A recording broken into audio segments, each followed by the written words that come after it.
Presidente, vereadores, acho que o vereador Adinho praticamente disse, em termos de informação, tudo o que eu queria dizer. Houve uma reunião lá no Pelotense, uma audiência pública, na verdade, obrigatória por lei, né? A lamentar a baixíssima participação. Eu fui convidado para a mesa, não esperava, eu contei 82 pessoas, incluindo a mesa, os jornalistas, o pessoal da prefeitura, 82 pessoas. O ginásio, aquele auditório do Pelotense, estava um vazio tremendo. Para ter uma ideia, tem mais cadeiras aqui no plenário da Câmara, que é pequeno, do que tinha de pessoas lá. Mas eu acho que é o momento que a gente vive, né? As pessoas, é o momento que a gente vive, um momento de pouca participação. Tem que ter alguma explicação isso. Das falas que lá houveram, vou tentar apenas contribuir com o que o vereador Adinho informou aqui.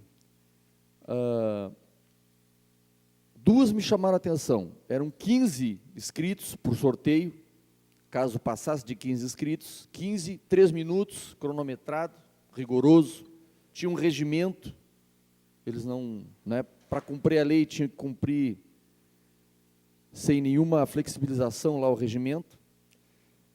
Me chamou a atenção uma fala do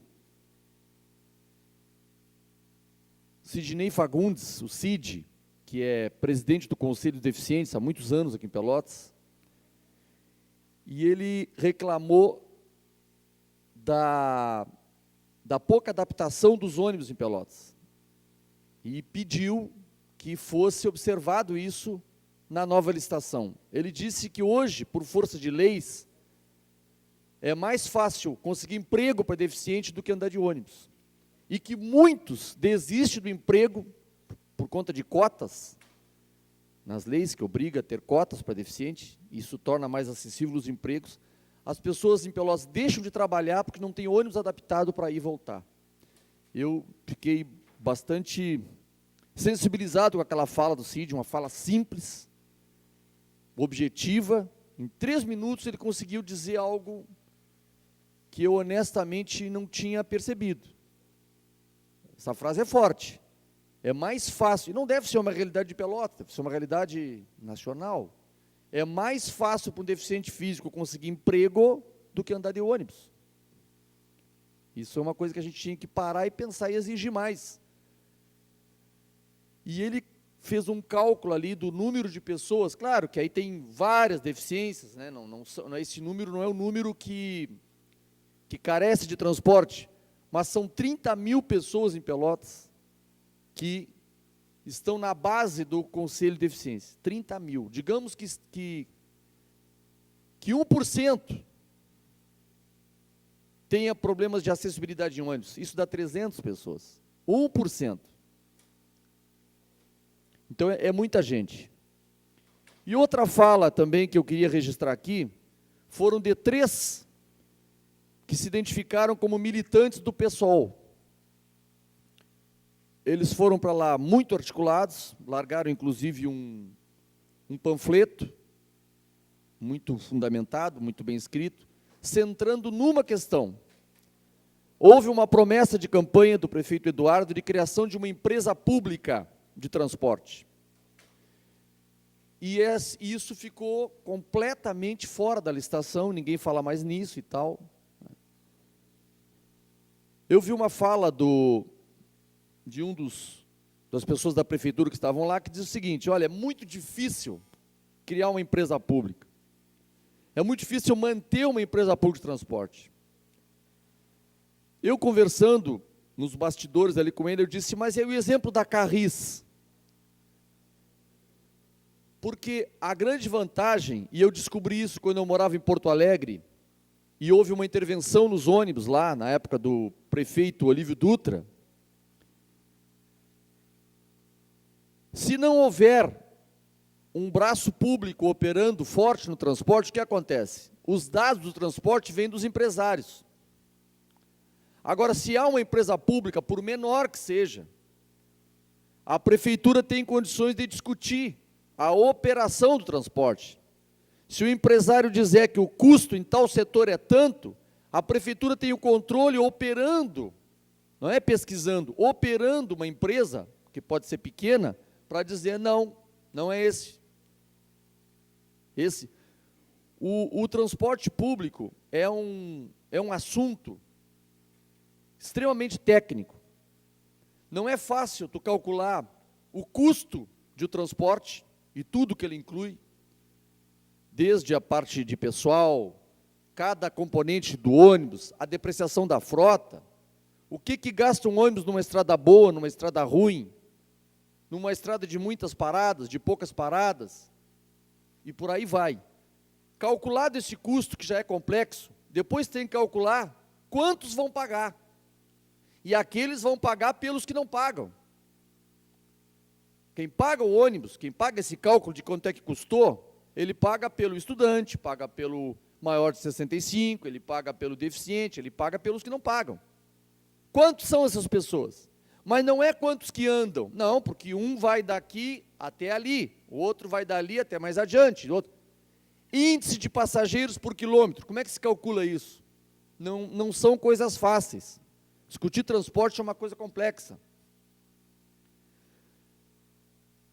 E um tema desse é um tema difícil de abordar publicamente, né? Tu afirmar, a passagem é 2,75, tá, mas baseado em que cálculo foi feito isso? Cadê a estrutura científica que calculou que o custo é esse e que o número de passageiros é este aqui, portanto, dividindo uma coisa pela outra, vai sair 2,75 cada passagem?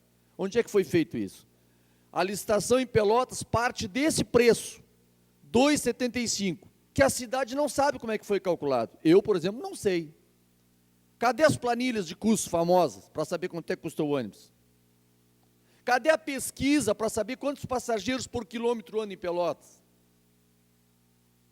Como é que eu vou dizer que a Santa Rosa não está milionária, se ela anda só aqui no centro, rodoviária, Coabipel, Benjamin, centro, em circular em cima de asfalto, e a Santa Maria e a Conquistadora vão lá no Retiro, lá na Sangafunda, lá na Vila Pérez, e conseguem operar com lucro, senão não estava aí.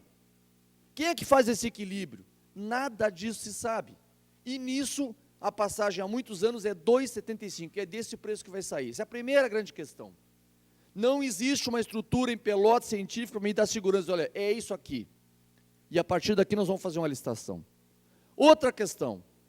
O Marrone tentou fazer a mesma coisa, exatamente a mesma coisa. Vão fazer bacias. Quem operar o Fragata vai operar o Fragata, e essa parte da colônia, que Cascata, Monte Bonito, não sei o quê. Quem operar a Zona Norte vai operar a Zona Norte e mais Santa Silvana e não sei o quê, não sei o quê.